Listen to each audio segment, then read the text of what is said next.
Herkese selam. YouTube kanalıma hoş geldiniz. Bugün sizlere tavada su böreği tadında yemelere doyamayacağınız şahane bir börek tarifi vereceğim. Hemen tarifimize geçelim. Öncelikle 3 su bardağı unu uygun bir yoğurma kabının içerisine alıp üzerine yarım yemek kaşığı kadar tuz ve 1 dolu yemek kaşığı yani 1 paket kadar kabartma tozunu ekleyip önce unumuzun orta kısmına şöyle bir çukur açıp daha sonra üzerine 2 adet orta boy yumurta ekleyip şöyle karıştırmaya başlayalım. Yeteri kadar çırptıktan sonra azar azar süt ilavesi yaparak karıştırmaya devam edelim. Kullandığımız malzemeler oda sıcaklığında olursa çok daha güzel olur. Eğer soğuk süt kullanırsanız hamurunuz sert olabilir. O yüzden mutlaka ya oda sıcaklığında ya da hafif ılık olacak şekilde süt kullanmanızı tavsiye ediyorum. Hamuru karıştırılmayacak kıvama gelinceye kadar karıştırdıktan sonra şöyle biraz toparladım. Toplamda 1 su bardağına yakın süt kullandım. Kullandığınız unun cinsine göre bile birazcık un miktarında oynama olabilir. O yüzden kontrollü davranın. Hafif ele yapışan bir hamur elde edip tezgaha aldım ve tamamen pürüzsüz bir kıvam alıncaya kadar ortalama 4-5 dakika bu şekilde yoğurmaya devam ettim. Hamurum hazır olduktan sonra bir hamur kartı yardımıyla eşit parçalar haline getiriyorum. Toplamda 10 parçaya bölelim. Hamurumuzu hazırladıktan sonra bezeler haline getirelim ve hazırladığımız bezeleri unlu bir tepsinin içerisine alalım.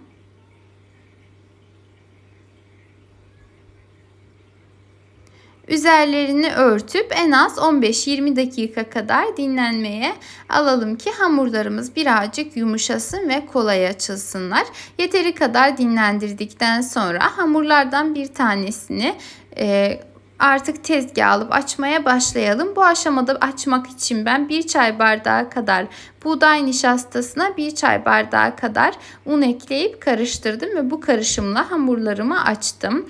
Bu aşamada kesinlikle mısır nişastası kullanmıyoruz. Bu tarifler için uygun değil. Aksi takdirde böreğinizde tat ve koku bırakabilir. Aklınızda bulunsun.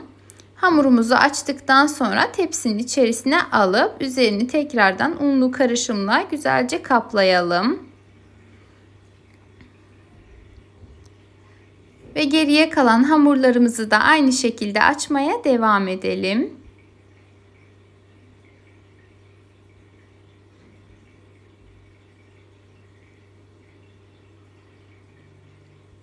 Tamamını açıp hazırladıktan sonra aralarına bolca nişastalı karışımı serpiştirip hamurlarımızı üst üste koyalım ki birbirlerine yapışmasınlar.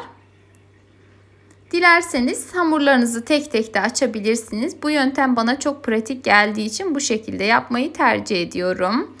Ve sonuncu hamuru da üzerine yerleştirip yine üzerini nişastalı karışımla güzelce kaplayalım ki hamurumuz kurumasın.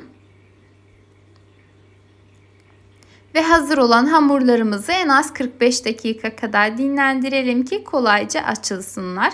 Yeterince dinlendirdikten sonra hamurlarımızdan 5 tanesini tezgaha alıp o şekilde açmaya başlayalım. Dilerseniz tek tek az önce de söylediğim gibi veya üçlü ikili olacak şekilde de açabilirsiniz. Tamamen size kalmış. Ben bu şekilde beşli olarak açmayı tercih ettim.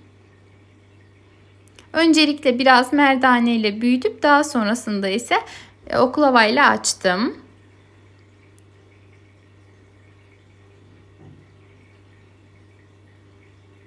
Açarken hamurlarınızın birbirine yapışmadığını kontrol etmek için de bu yöntemi kullanabilirsiniz. Yani hamurları birbirinden ayırın ve bu şekilde açmaya devam edin. Ve hamurlar eğer birbirine yapışmış kısımları varsa o kısımları da azar azar nişastalı karışımdan sürebilirsiniz. Ama bu aşamadan sonra çok fazla nişasta kullanmamaya dikkat edin.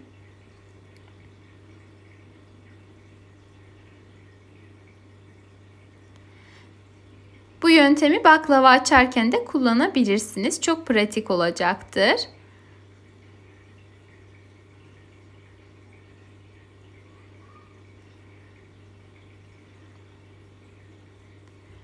Bu Bu arada eğer videomu buraya kadar izlediyseniz, beni her nerelerden takip ediyorsanız eğer, bulunduğunuz ili, ilçeyi veya ülkeyi yorum kısmında belirtirseniz çok çok sevinirim.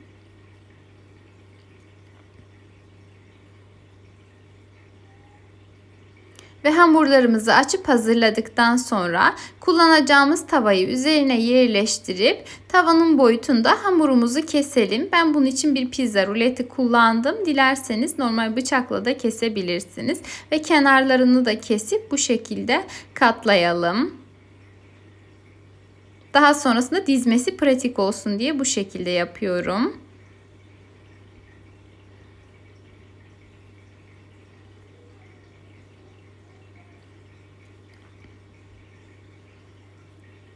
Ve hazırladığımız hamurları mutlaka bir bezin arasında bekletelim ki kurumasınlar. Çünkü nişastalı ve ince açılmış hamurlar genellikle bildiğiniz gibi çok çabuk kuruyabiliyorlar. O yüzden mutlaka bir bezin arasında beklemeye alıp diğer hamurumuzu da aynı şekilde açalım. Bu aşamaları uzun olmasın diye videomu sizler de izlerken sıkılmayasınız diye göstermedim. Diğer beşli olan hamuru da açıp aynı şekilde hazırladım.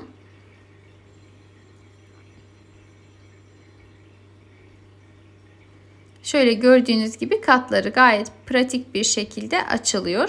Şimdi hamurlarımız artık hazır olduğuna göre kullanacağımız tavanın içerisini sıvı yağ ile güzelce yağlayalım. Ve hamurlardan bir tanesini içerisine yerleştirip üzerine tekrardan biraz yağ gezdirip fırçayla her tarafına sürelim. Ve ikinci katı yerleştirelim. Hamurları çok fazla bekletmemeye özen gösterin. Aksi takdirde birbirlerine yapışabilirler.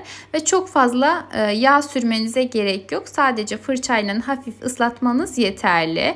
Ve üçüncü katı da yerleştirdikten sonra tekrar yine yağlayıp diğer kenarından artan hamurları bu şekilde kenarına yerleştiriyorum ki İç harcını koyduğumuzda, yani daha sonrasında böreğimiz pişerken kenarlarından taşmasın.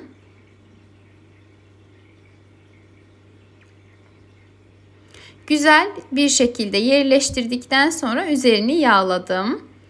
Ve üzerine birazcık yoğurt gezdiriyorum.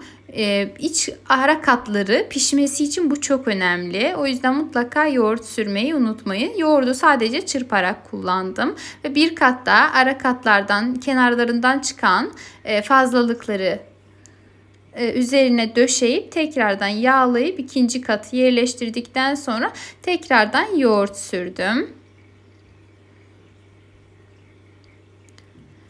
Ve diğer katları koymaya devam ediyorum. Diğer kalan iki katı da koyduktan sonra üzerine iç harcını bu şekilde döşedim. Ben sadece iç harcı olarak bolca kaşar peyniri ve de birazcık ismini unuttum, pardon, lor peyniri kullandım. Sizler dilediğiniz peynir çeşidini kullanabilir. Farklı iç harçları da hazırlayabilirsiniz. Tamamen size kalmış ama bu böreğe kesinlikle kaşar peyniri çok çok yakışacaktır. Ve diğer katları da aralarını birazcık yağlayarak üst üste koyup her iki kattan bir de bu şekilde üzerine ince bir kat olacak şekilde yoğurt sürdüm.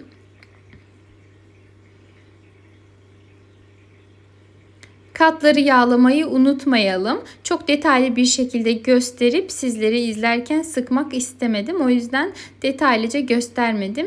Yine de dediğim gibi mutlaka yağlayalım ki katları belirgin olsun. Sonuncu katı da yerleştirdikten sonra hamurun kenarındaki fazlalıkları içe doğru katlayalım.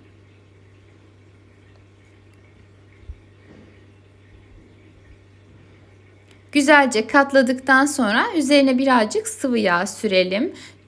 Çünkü böreğimiz piştikten sonra diğer tarafına çevirdiğimizde yapışma olabilir. O yüzden baştan bu şekilde hazırlamanızı tavsiye ediyorum. Şimdi ocağımızın üzerine bu şekilde bir alüminyum folyoyu katlayıp koyalım. Eğer alüminyum folyonuz yoksa demir koyabilirsiniz. Çünkü ısıyı eşit dağıtması için çok önemli. Her tarafın eşit pişmesi için bu şekilde yapıyorum ve de kısık ateşte pişmeli. O yüzden mutlaka böyle bir yöntem kullanın. Yani ağır ateşte pişmesi önemli. Aksi takdirde böreğinizin içerisi hamur kalabilir. Ortalama yarım saat kadar ağır ateşte en kısık ayarda pişti ve altı kızarmaya başlamış artık. Yani diğer tarafına çevirebiliriz.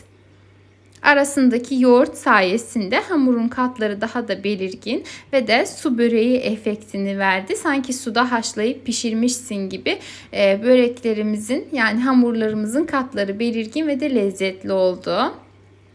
Diğer tarafına da çevirdikten sonra tekrardan tavaya alıp pişmemiş tarafını da kızartmaya devam edelim. Gerçekten çok ama çok lezzetli bir börek oldu. Mutlaka ve mutlaka denemenizi tavsiye ediyorum. Pişerken tekrardan kapağını kapatıp kısık ayarda pişirdim. Ve artık böreğimiz servise hazırdır. Nar gibi kızarmış, arasında peyniri erimiş, çok çok güzel bir börek oldu. Su böreğini genellikle yapmayı bilenler bilir. Bir tık daha, hatta çok daha fazla zahmetli bir börek ama su böreği tadında çok daha pratik bir tarif arıyorsanız eğer tam da sizlere göre bir lezzet. Umarım beğenmişsinizdir. Eğer beğendiyseniz beğeni bırakmayı, yorum yazmayı, kaydetmeyi ve de paylaşmayı ihmal etmeyin. Bir sonraki videolu tariflerimden haberdar olmak adına ise kanalıma ücretsiz bir şekilde abone olarak bildirim zilini tüm olacak şekilde etkinleştirebilirsiniz. Kendinize çok iyi bakın. Allah'a emanet olun.